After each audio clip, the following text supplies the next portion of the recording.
Hi and welcome to my summary video of the English monophthongs from the vowel system from the IPA. I'll be talking through some examples of the long and the short monophthongs with some examples from English as well. So just a quick summary of why this is really important for SLTs, and hopefully this is going to be really helpful for SLT students, newly qualified therapists, and as a bit of a recap on vowel transcription. So just a quick thing to say why it's so important. So it's really important clinically, obviously, vowel transcription, because they have a huge impact on intelligibility. Vowel errors often are an indicator of a phonological articulation or a motor speech disorder in clinical speech as well. So it's definitely worth brushing up on your vowel transcriptions. It's definitely the case that vowels are largely ignored and very often not described in intervention literature. And I would argue that working on vowels is just as easy in phonological speech interventions and articulation interventions as well. So I just want to try and demystify vowel transcription, and hopefully you'll be able to get to grips with the monophthongs in this video. I'll be doing the diphthongs in a separate video as well. Just as a bit of a disclaimer, I will be using examples mainly from a Midlands England accent, because this is my accent. I am from Staffordshire and have taught in Birmingham and lived in Derbyshire, so very much a bit of a hybrid Midlands accent probably. There will be linguistic variation. I will be talking through that a little bit, but just to let you know that mine is a non-rhotic accent, and I'm very much more of the vowels that I use are probably more northern than they are southern.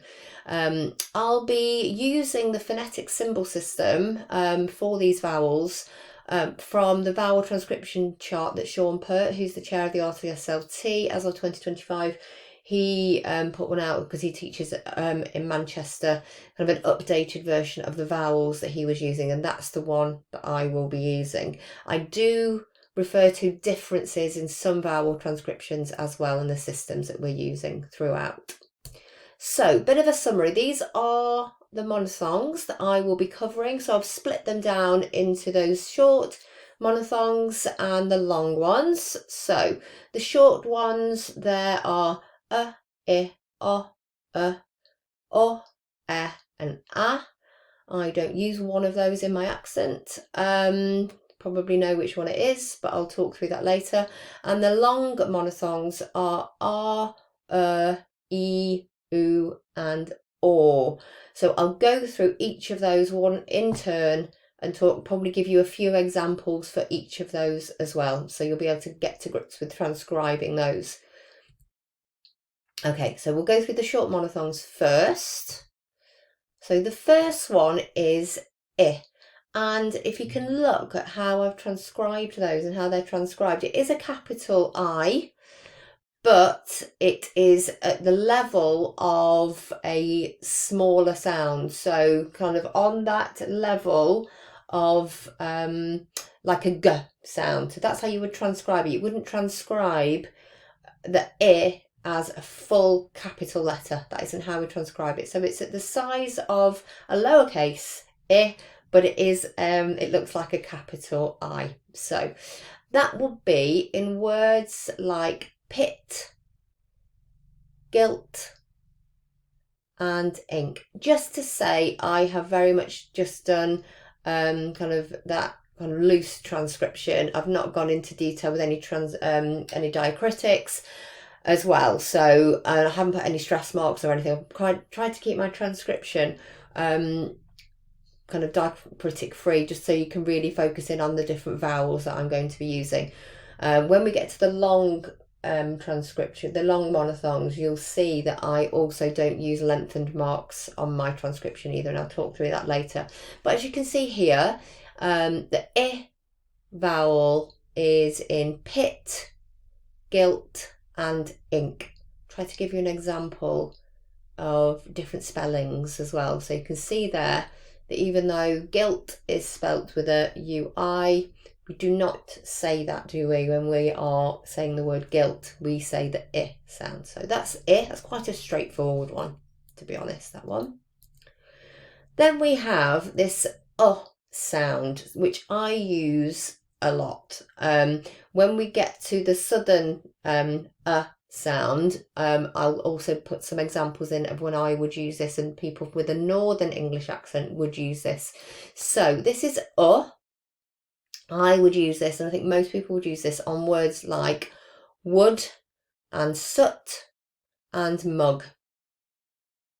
You might not use on all of those if you have a southern accent, though. You can see them all in there. Again, different spellings for that phoneme, that sound. So wood, soot and mug. And then we've got which is a nice lowercase e, and that would be in words such as wet, said and bread. Said is one to pick out there. We don't say said, we would say said with a sound. I was actually taught a long time ago when I did my phonetic transcription teaching, when I was learning to be a speech language therapist back in about 98, 99. I actually learnt it as this other one, like a backwards 3.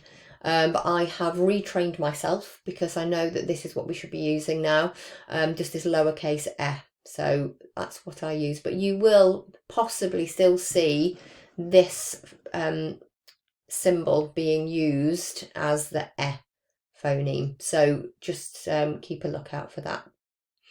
So as I say, different spellings again for that sound. Remember, we are transcribing the sounds that people are using. So that is in wet, said and bread. And then we have on words like lamb, sad and ask. That is how I say ask. Some other people might say, if you're from the south, southern accents or other accents, you might say ask. We will cover that one in our long monophthongs later that are sound, but for me I would say ask. So I would use that phoneme, that short monophthong. Again, this can be transcribed. You might see this in books and journals as transcribed as this, with this phoneme here, just kind of that lowercase Again, that's how I was taught it, but I have learnt to use this one because this is what we should be using now for the sound. Let's move on to the next one. This is the one I do not use, so I'm going to have to put on a slight accent to say these. So that is in words such as, if they're said like this, up, sun and but. I would not use these in my Midlands, or probably you wouldn't if you were from a more northern accent. You would probably use this sound. So for those words, up, sun and but, I would use this. I would say up, sun and but. So I would use this phoneme for those. But obviously what you have to do is you transcribe what the child is saying. So if you are working in an area where this would be used, this phoneme, then that's obviously what you would transcribe. Okay, this one is it's like a backwards sound really. And that is in words like on and sock and blot. Pretty straightforward one. That one is used in most UK accents. Okay, this one's a little bit more complex. So this is what we know as the schwa vowel. As you can see, I've had to use two syllable words. This is the unstressed phoneme, the unstressed vowel. It actually occurs when we have our mouth open and an open airflow, and we turn our voice on and we make a sound. It's the sound that is the easiest probably to say and comes really early on in child development for vowels. So So on these words, you will see it on the unstressed syllable of these words. So on words such as under, it's at the end. Oh, I realise that's the wrong word I've written in there. So not sock, that word there is again. So it's on the beginning of again, and it's in the second syllable of pencil. So as you can see, it's on those unstressed syllables. It occurs a lot in multisyllabic words. So I've done two syllable words there, but it does occur on multisyllabic words as well. It also occurs a lot on connected speech. So if I was to say, I have a pencil, it's on the word as well. I have a pencil. I would use the unstressed syllable, the unstressed phoneme, sorry, that vowel there, that schwa vowel. So that one occurs a lot. So that's the one we use most of all, I would say, in our speech. So that was the final short monophthong. Go on to the long monophthongs now. So these are a little bit longer.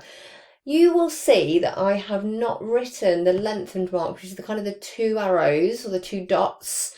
I clinically don't tend to write the lengthened marks for these longer vowels unless the child has said them unusually long. So to indicate something that is a little bit too long, that sounds a little bit more unusual. So for example, let's do these ones. So this is E. If I was going to say eat, I would write it like that. If a child said eat, I would write it as I've written it there. If they were to say eat, I would write the length marks to indicate that that was extra long and unusually long. But I don't use it, the length marks, when I'm transcribing typically, when I'm just using these longer monophthongs. So that's an example there, eat, and then we have knee and please. Okay, and this one, just a lowercase u. I'm trying to give you some examples there for oo. That is what that sound, that's the vowel, that's the symbol for oo. So I would use that, do people use that on words like who and bloom and noon? Again, lots of spellings for that one.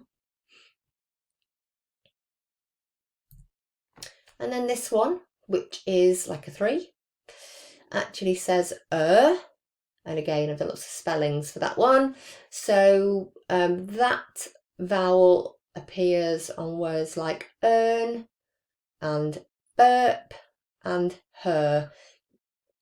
Like I mentioned before, mine is not a rhotic accent, so I do not add the r on the end of that her at all. So if you were from or your child that you're transcribing was from an accent that was more of a rhotic accent, that would be like a r on the end. So they might say her with a r on the end.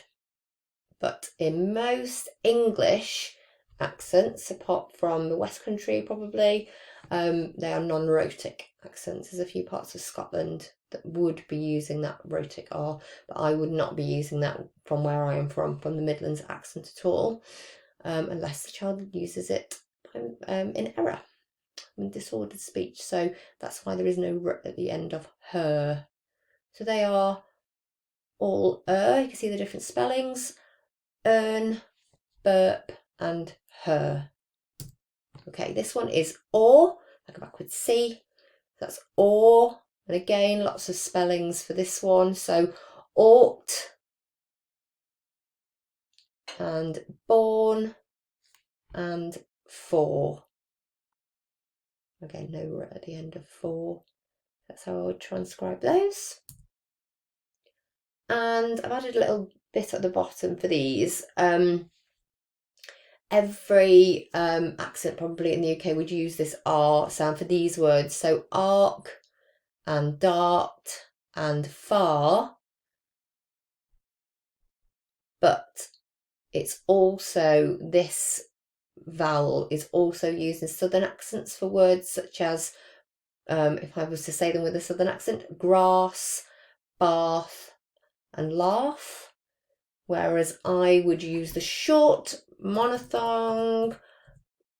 It's one of the five, this one, I would use that for those words. So I would say, in my accent, I would say those words as grass, bath and laugh.